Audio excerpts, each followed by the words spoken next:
You're in the water loop.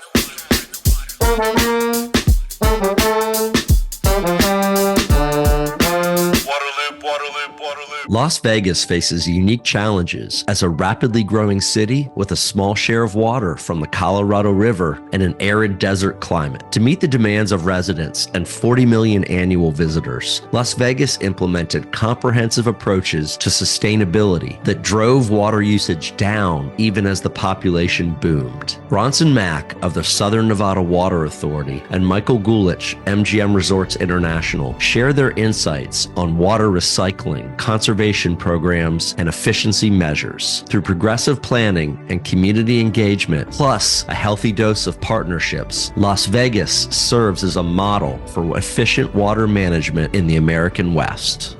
For my first stop, I went out to the desert, to the Las Vegas Wash, where I sat down with Bronson Mack of the Southern Nevada Water Authority to talk all about their comprehensive efficiency, conservation, and recycling measures. Bronson, excited to be sitting with you here right within the Las Vegas Wash. Before we dig into what this place is and what's going on, could you kind of give me the snapshot of Las Vegas and its water portfolio? Yeah, you bet. You know, Las Vegas is a really unique city. We are one of the only cities that is actually located within the Colorado River Basin that uses Colorado River water. Nevada, where Las Vegas is located, is entitled to 300,000 acre-feet of Colorado River water every year.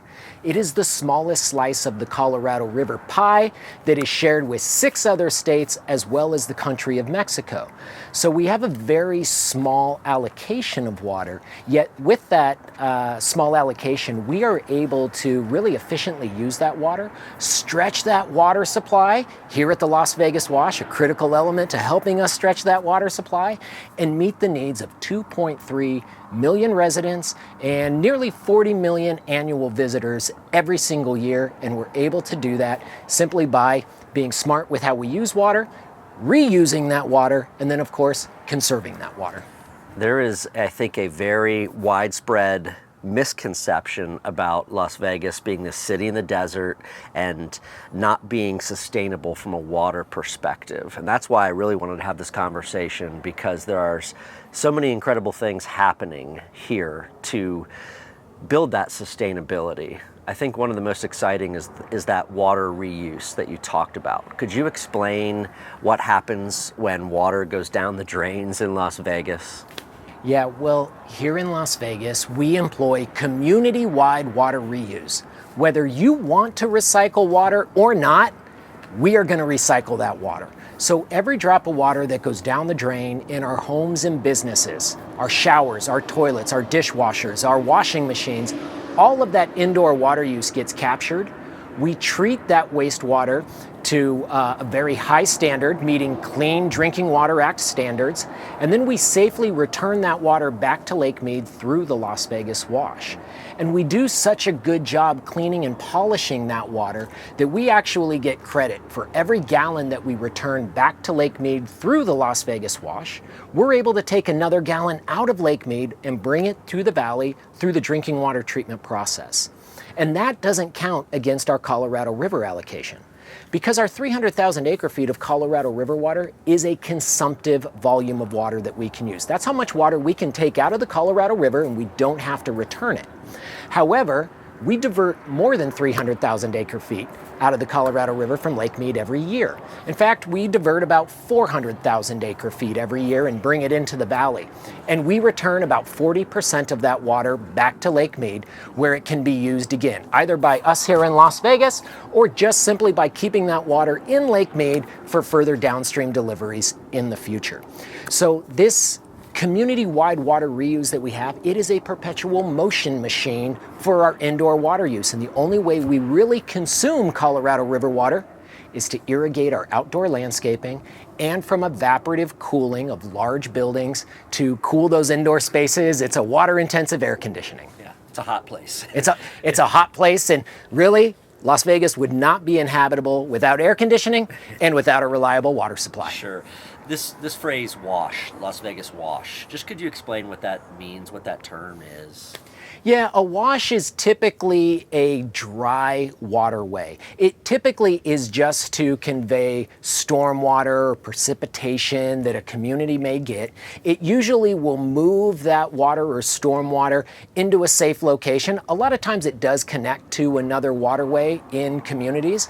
And here in Las Vegas, we have a lot of washes. Sometimes they're even called arroyos.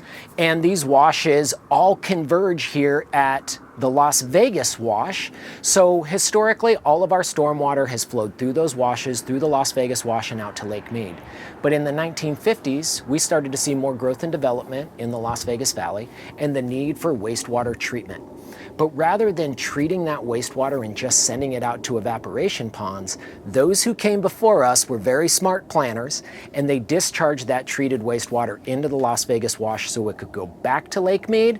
And we really do stand on the shoulders of those who came before us and created that wonderful engineering that we all benefit from today that allows us to extend our water supply. A lot of times for these cities in the American West, I've heard about, hey, our population has grown this much, but our water consumption has only changed this much. Do you have a number there that can kind of point to how water's being reused and being conserved and so forth?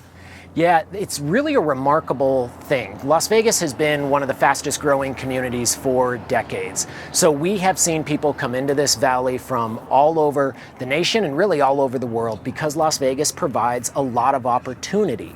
And so with that, we've seen our population grow. But through our conservation measures, we've been able to drive down water use as that population has grown. And in fact, since 2003, which was our peak water use year, we actually used more than our 300,000 acre feet of water that year. And it's also when we implemented our very progressive and comprehensive water conservation programs. We have been able to reduce our consumption of Colorado River water by 42%, while our population has grown by 52%. So we supply less water to more people today than we did 2 decades ago. Tell me about some of the steps that have taken place then over the past 20 years to drive that conservation. I know you have a lot of different programs. What are some of the key ways you've been able to achieve that reduction? Yeah, well, conservation is not a destination. We like to say it's a journey. And our community has been on this journey for more than 2 decades. And I feel like we've got a head start on maybe some of the other communities in the Colorado River Basin that are really starting to ramp up their conservation programs. But some of the things that we have done here, first of all, was to involve the community in developing our conservation programs. We needed to understand how Southern Nevadans valued the use of water so that we could make sure that we were tailoring our programs in a way that would get them to support them and participate in them and achieve the results that we have achieved. The second thing that we did with our conservation programs is we involved every sector of our community. So whether you're a resident or a business, everybody has some skin in the game and everybody has to contribute to conservation. And the last thing that really makes our conservation successful is that our conservation programs and policies are permanent and they are mandatory. So everybody has to participate in them. This means changing your sprinkler clocks on your outdoor irrigation 4 times a year as our seasons change. Our watering needs of our landscape change. So we need to be responsive to that, and the community does that 4 times a year. We also have laws and rules against water waste. If there's water flowing off of a property, you're going to get an $80 fine unless you correct it quickly.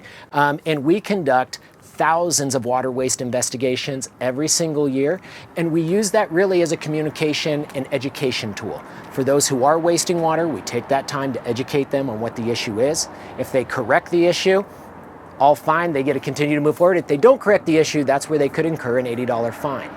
And then we've also changed some of our policies from a development standpoint. Our community has grown. We see more homes built, more rooftops built.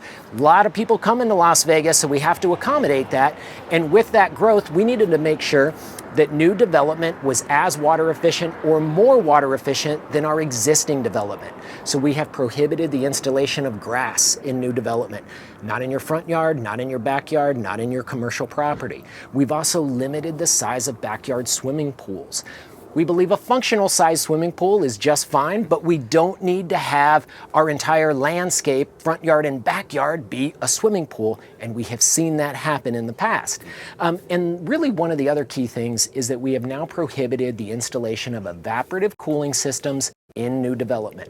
Evaporative cooling is our second largest consumption of water, second only to landscape irrigation, and so those have really been two areas of focus for us where we can achieve significant improvement in water efficiency and help ensure our community stays water efficient going forward. Really comprehensive program for sure.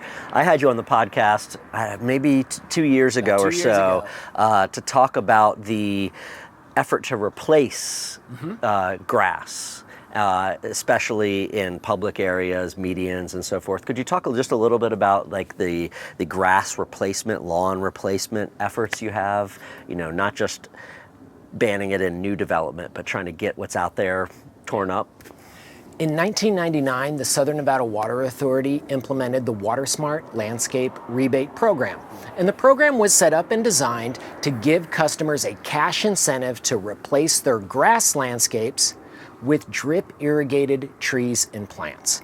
We do live in a desert environment, and grass is a huge water consumption issue for us. So by limiting the amount of grass we have in the valley, we get permanent water savings with that. We have removed more than 200 million square feet of grass. The program saves more than 12 billion gallons of water every single year. And then on top of that, we have implemented a state law. And the state law is what we call AB 356, Assembly Bill 356. And what that law states is that commercial properties, HOAs, and multifamily residential properties like apartments and condos, that they have a mandate to replace their what we call non-functional grass. This is decorative grass, grass that nobody walks on, nobody kicks a soccer ball on, or has, any ultimate frisbee games on. This is grass that just purely serves an aesthetic purpose. It is around the parking lots of our business parks. It is along the streetscapes of our roads and in the medians of our roadways. And eliminating that grass will save our community about 4.5 billion gallons of water every single year as well. So significant effort to get rid of that non-functional grass. Let's replace that with trees and plants, especially the trees. One thing that Las Vegas really lacks and needs is shade. And as we experience a warmer and drier climate, we know that the shade in this valley is going to really become paramount. And we have a lot of trees, a lot of legacy trees in our valley that are not going to survive that warming climate. They are going to be outside of their climate zone, and we are already seeing those pine trees and those ash trees and the purple leaf plum. These are all trees that are predominantly covering our landscapes, and they are stressed, and they are not going to survive the next 30 years. So really developing some programming where we can incentivize the installation of trees has been critical, and we've already incentivized more than 1,500 trees to be installed with the goal of thousands of more. I'm really curious about the public mentality towards all of this water conservation effort. All these different policies, incentives, restrictions, efforts. What's the public's mindset and relationship with you all? Well, on this conservation journey for the past 20 years, I can tell you that when we started really emphasizing the need to conserve, our community was kind of in two factions. We had the ingrained long-term Las Vegans that are third, fourth generation. They were here first, and they really felt entitled to be able to use all the water that they wanted because they were here first.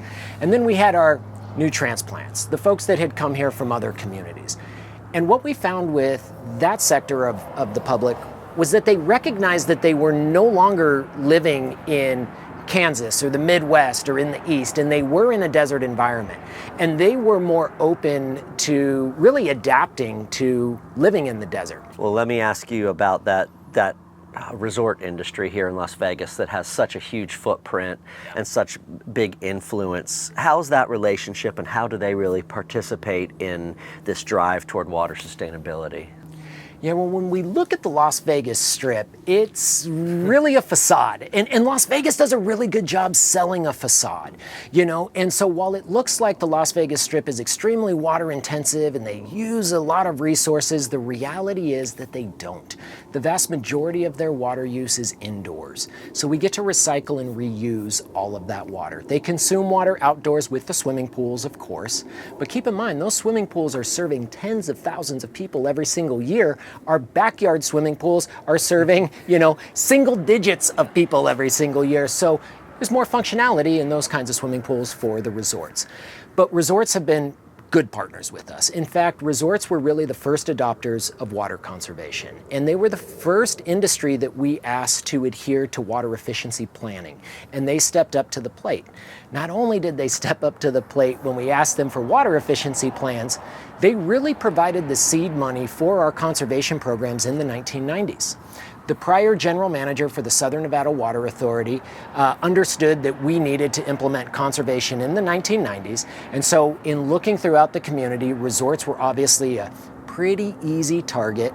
And with that, we were able to work with Steve Wynn, who at the time owned the Mirage. And our general manager asked Steve Wynn for some assistance in getting the resorts to conserve.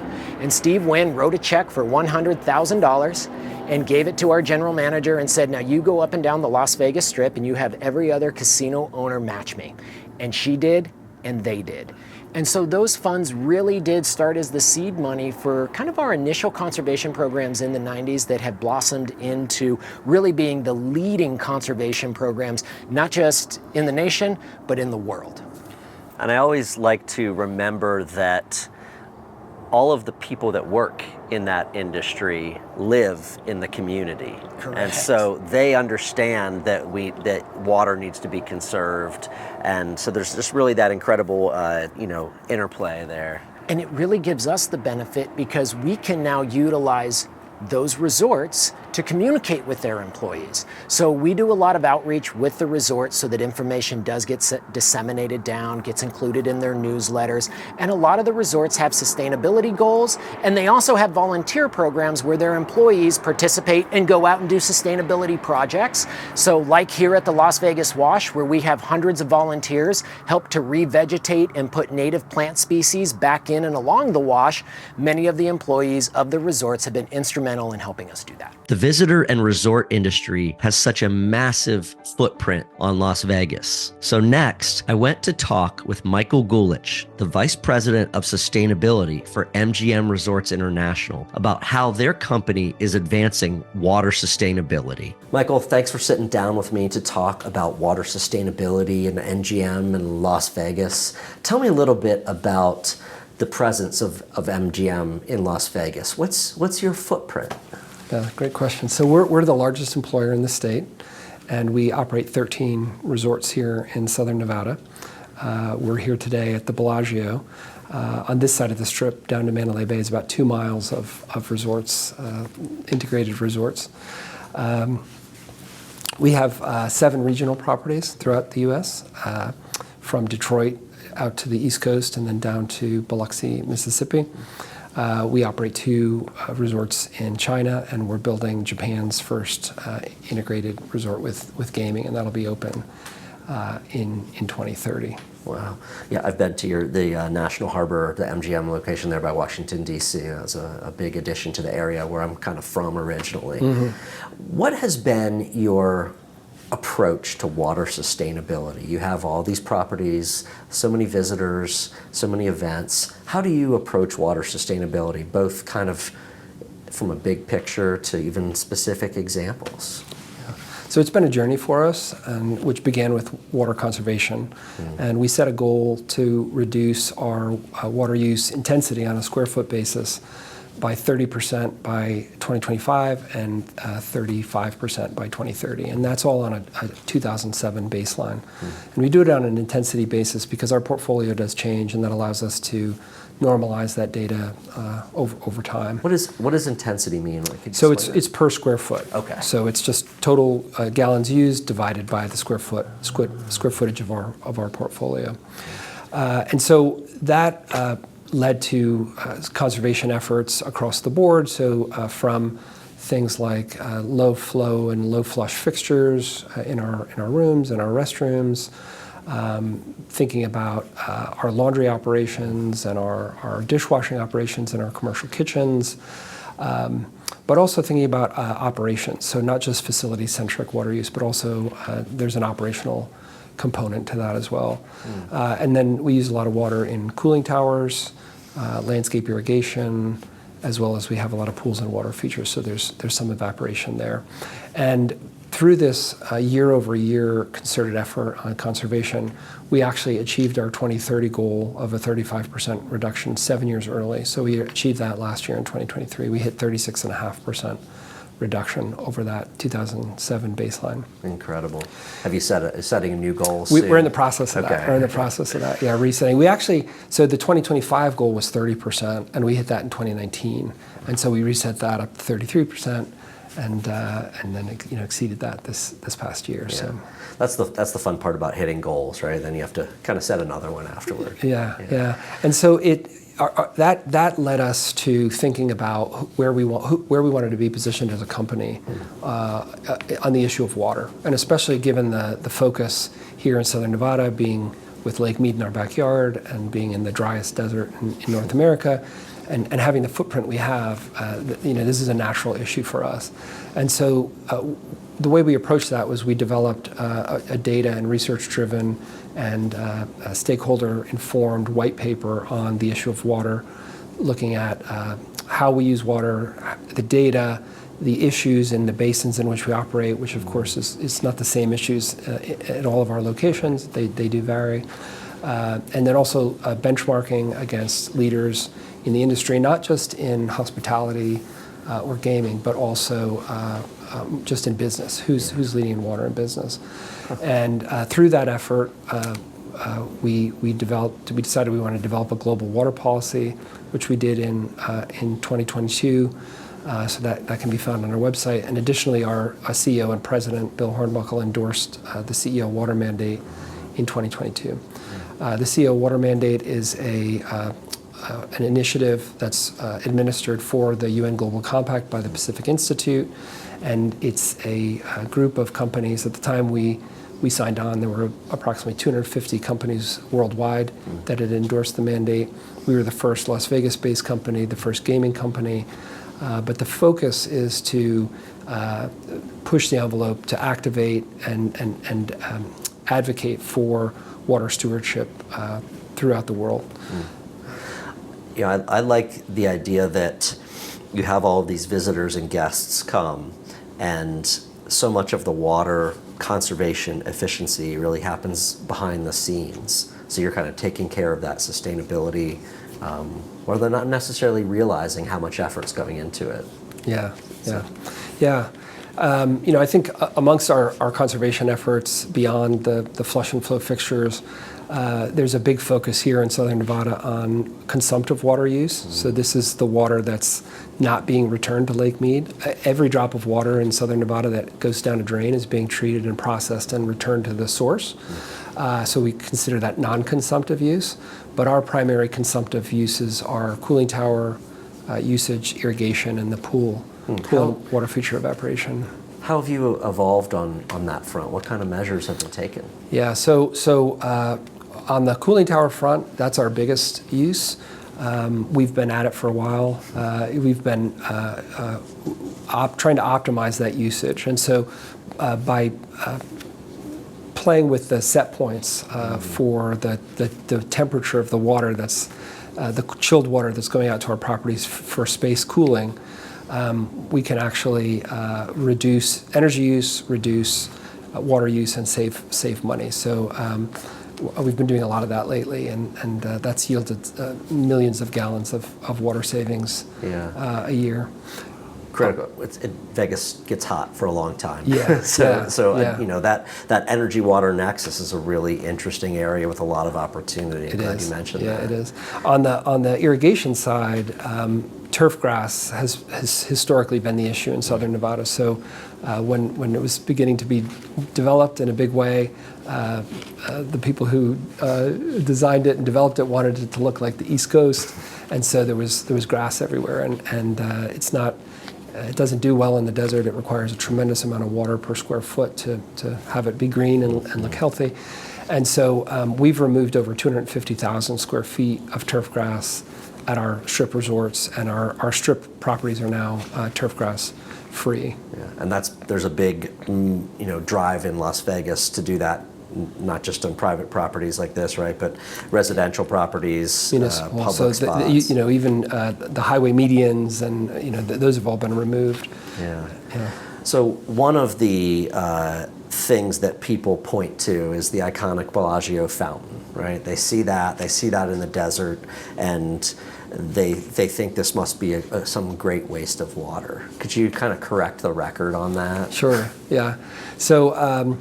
The water for the Bellagio Fountain and Lake Bellagio is from on-site wells that used to support a golf course that used to be on the property, as well as the O, which is a Cirque du Soleil show here at Bellagio. They have a pool as part of the show, and so the water gets refreshed in the pool a couple times a year, and that water gets recycled into Lake Bellagio. Yeah. So there you go. Not just an endless waste of water, right? Yeah. The resorts industry uses about 6% of Nevada's water, and somewhere between 70 and 80% of that is non-consumptive. So it's going down a drain and it's being treated. So from an efficiency perspective, I've heard some folks say that the Bellagio fountains and Lake Bellagio is some of the hardest working water in Nevada. And I think when you look at that, the economic activity that's being generated, and how efficient we are with water, I think that's a good stat. Yeah, absolutely. What's the business case for water sustainability? It's good for the environment. It's something that a lot of people like to support. They like to know that it's happening. But MGM is obviously a big business. Why does it make sense from that standpoint? We understand water as a critical resource and as a risk in some ways to manage. We are a critical mass of our operations are here in the driest desert in North America, and so it's a natural issue for us. We're deeply invested in the communities in which our properties are located and operate within. And a big part of that is because we have a large workforce, and that's where our staff, that's where we live. So for all of those reasons, it's an important long-term resource for us to lead on and to manage risk on. And I think that approach is we're expanding that approach to our supply chain as well.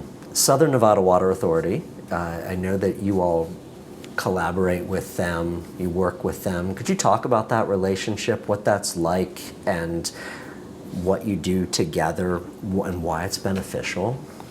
Yeah, absolutely. So we've been partnering with Southern Nevada Water Authority for a long time, and that began with conservation efforts and aligning. More recently, we've aligned our focus to their focus. So they're focused on consumptive water use conservation, and that's where we've really been focused of late. Two examples in the last couple of years that I'll mention. One is that on World Water Day this year, we announced a $500,000 donation to the Southern Nevada Water Authority's Water Efficiency Fund. So they stood up a not-for-profit for the purpose of initiatives like this. And we were the first organization to donate to them.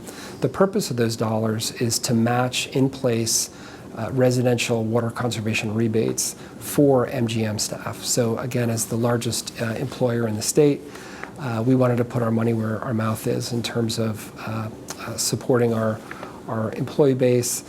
We wanted to communicate to our staff that not only is water conservation at work important, but we want you to be thinking about it at home. And the reality is that if they're saving water at home, it's also saving them money. The authority currently this year has a rebate of $5 per square foot for each square foot of turf grass removed from your home. I bought a house in June, and I'm in the process of taking the turf out myself. Oh, here we go. And so MGM is adding $1 to that $5 a square foot from the authority. The authority will give you 50% of the equipment cost for a smart irrigation controller or for a leak detector for your home, and MGM for our staff will give the other half. So the piece of equipment is effectively free. And then we also are sponsoring home audit conservation kits for anyone who wants one, but we wanted to make sure we had something available for our staff who don't own homes. Hopefully you're doing some before and after photos of your own work there. Absolutely, absolutely. And then as a company, we're going to be quantifying the amount of water that those dollars conserve on an annual basis. Great. Yeah. Technology is always changing. There's always new practices, new opportunities. We talked already about how you reach certain goals and you have to kind of set new ones. What's maybe on the horizon for MGM? How are you going to kind of continue on this path of conservation? Yeah, I think two things. One is the consumptive water use, and specifically cooling tower usage. And recently we piloted a new technology, or a new combination of technologies here at Bellagio in our spa tower. We had a cooling tower cell that needed to be replaced. It was at end of useful life. And typically these are what we call wet cells, so there's water in them. And it's part of the air conditioning system that's rejecting heat to the atmosphere. And so we take advantage of that phase change of water going from a liquid to a gas, and that's pretty efficient in terms of heat transfer. But it uses a tremendous amount of water. So when this cell needed to be replaced, we decided to replace it with a dry tower in combination with the wet towers that are still there. So what that means is that in the shoulder seasons, in the spring and the fall, when the temperatures are a little lower here in Las Vegas, we can get by just running the dry cell. And then at peak, when we're in triple digits for days in the summer, then we'll bring the wet tower online. But just that single cell replacement will save about 6 million gallons a year. So we're going to continue to focus on that consumptive use and that cooling tower use, and look for new strategies and new technologies to further drive that usage down. Yeah. And the other area that I'll mention is partnerships. And these issues and these challenges are so big that we know that one entity or one organization is not going to be able to solve it, whether it's us or the federal government or state government. And so we're looking for partnerships and partnership opportunities to pilot new technologies, to implement initiatives. And that's not just in Southern Nevada, that goes for our regional properties as well. Yeah. So another project that we collaborated with Southern Nevada Water Authority on is actually with Formula One and the Las Vegas Grand Prix. And so last year was the inaugural race. The race was coming to town. They hope to be here for a long time. And they actually have a pretty aggressive and rigorous sustainability program. And they tune it to the markets where their races are. And so the issue here is water. And they built a new building. They use dry cooling in the building, so they're not using water for the HVAC system there. But they needed between 80 and 100,000 gallons to wash the track before the event. And they didn't want, sort of the first thing they do when they come to town is to dump all this water on the road, just from an optics perspective. Sure. And so they connected with the Southern Nevada Water Authority, who reached out to me, and what we ended up doing is combining two technologies that have never been combined before. So we connected an atmospheric water generator to one of our cooling towers. An atmospheric water generator is a mature piece of technology that was developed for remote operations, mining operations, military operations, where they wanted a clean source of drinking water. So it produces Evian quality drinking water. The challenge is it doesn't work in a desert at all, because it's just too dry here.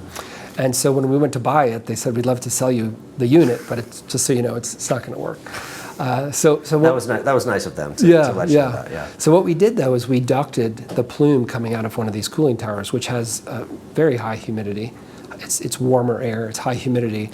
Of course, typically it goes up into the atmosphere and it dissipates very quickly, but we ducted it and put a big fan on it and ran it through this unit, and it's producing about 1,200 gallons a day from this one unit, and we were able to offset the water from the first race, from the track washing operations. And Southern Nevada Water Authority has money in the project and has been an important collaborator and contributor, as well as WaterStart, which is a not-for-profit tech incubator out of Reno. And so this is an example of a technology pilot project where we're doing something that's literally never been done before in the world.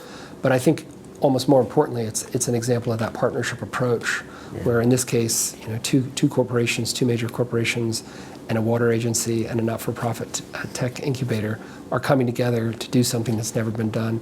And the reason why the Water Authority is so interested in this is that although there's a ban starting in 2026 or 2027 for no new cooling towers in Las Vegas, the 1,000 cooling towers that are here are grandfathered in. And so they're looking at this as a possibility for a way to mine water from the air that would otherwise be wasted, which for the resorts industry is our biggest user of consumptive water. Yeah, that's incredible. I'm not good at math. You multiply 1,000 cooling towers, you said, right, by 1,200 gallons, and start to get some numbers. Yeah. Oh, very cool. You mentioned your other properties.